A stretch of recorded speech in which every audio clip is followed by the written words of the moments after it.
Assalamualaikum warahmatullahi wabarakatuh.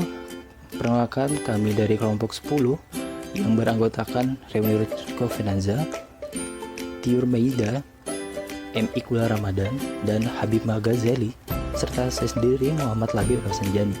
Di sini kita akan membahas tentang energi air. Energi air adalah energi yang telah dimanfaatkan secara luas di Indonesia, yang telah digunakan dalam skala yang besar. Energi air berasal dari aliran air yang mengalir.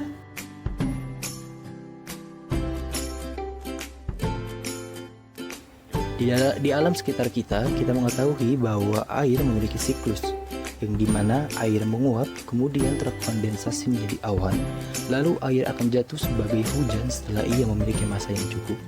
Dan air yang jatuh di dataran tinggi akan terakumulasi menjadi aliran sungai. Dan di laut juga terdapat gerakan air, yaitu gelombang pasang, ombak, dan arus laut. Gelombang pasang dipengaruhi oleh gravitasi bulan, sedangkan ombak disebabkan oleh angin yang berhembus di permukaan laut. Dan untuk arus laut disebabkan oleh perbedaan kerapatan massa jenis, suhu dan tekanan, serta rotasi bumi. Di negara Indonesia, sumber daya air adalah kekayaan alam yang dikuasai oleh negara dan dimanfaatkan untuk kesejahteraan rakyat. Sumber daya air sangat dibutuhkan oleh setiap makhluk hidup demi kelangsungan hidup. Akan tetapi, krisis air sedang melanda sejumlah benua di dunia. Bahkan, benua Asia yang mempunyai curah hujan yang cukup tinggi masih saja dilanda wabah kekeringan di beberapa negara, termasuk Indonesia. Oleh sebab itu, pemanfaatan sumber daya air harus dilakukan dengan bijak. Berikut adalah penjelasan tentang pemanfaatan sumber daya air dalam kehidupan manusia. Yang pertama, sebagai sumber pengairan dalam pertanian. Kedua, sebagai pemenuhan kebutuhan rumah tangga.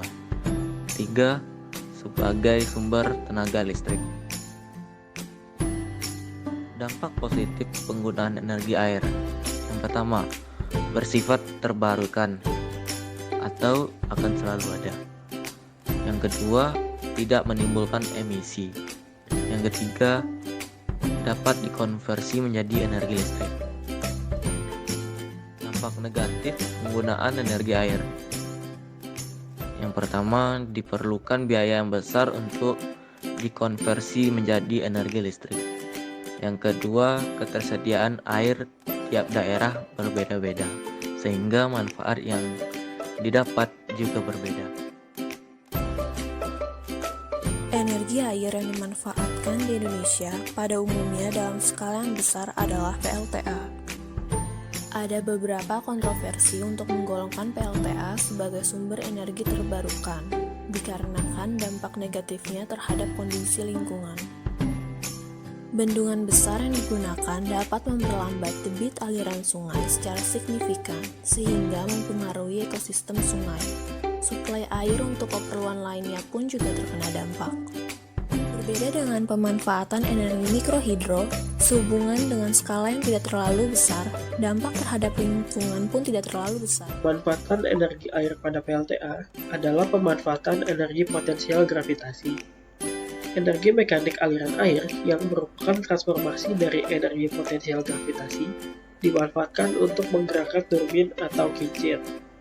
Umumnya, turbin digunakan untuk membangkitkan energi listrik, sedangkan kincir untuk pemanfaatan energi mekanik secara langsung. Pada umumnya, untuk mendapatkan energi mekanik aliran air ini, perlu beda tinggi air yang diciptakan dengan menggunakan bendungan. Akan tetapi, dalam menggerakkan kincir, aliran air pada sungai dapat dimanfaatkan ketika kecepatan alirannya memadai. Pemanfaatan energi mikrohidro, air dari sungai dibendung, kemudian dialirkan melalui parit.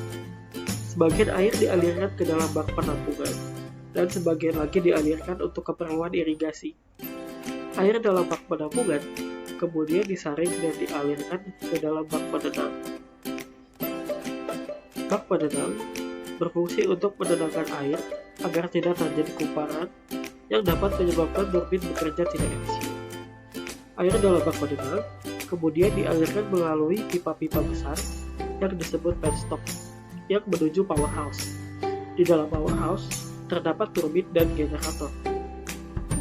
Putaran turbin menyebabkan generator berputar. Di dalam generator, energi air yang digerakkan turbin diubah menjadi energi listrik. Untuk menghasilkan tegangan yang tinggi, maka perlu adanya transformator. Agar dapat memahami lebih lanjut, mari kita simak video berikut.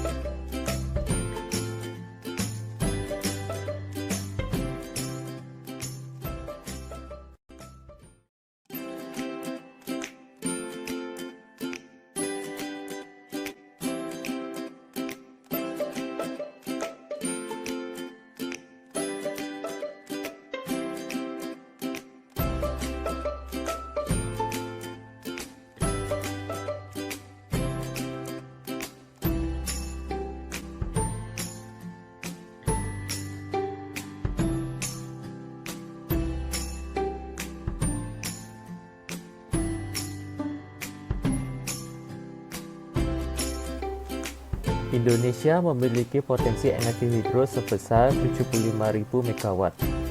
Kemudian kajian dilanjutkan dengan melakukan screening terhadap lokasi potensial yang dirangkum dalam Hydropower Development Plan tahun 2011. Kajian ini meningkatkan kualitas data potensi hidro sehingga potensi semula 75.000 MW di 1.249 lokasi di screening menjadi 12.894 MW di 89 lokasi di Indonesia.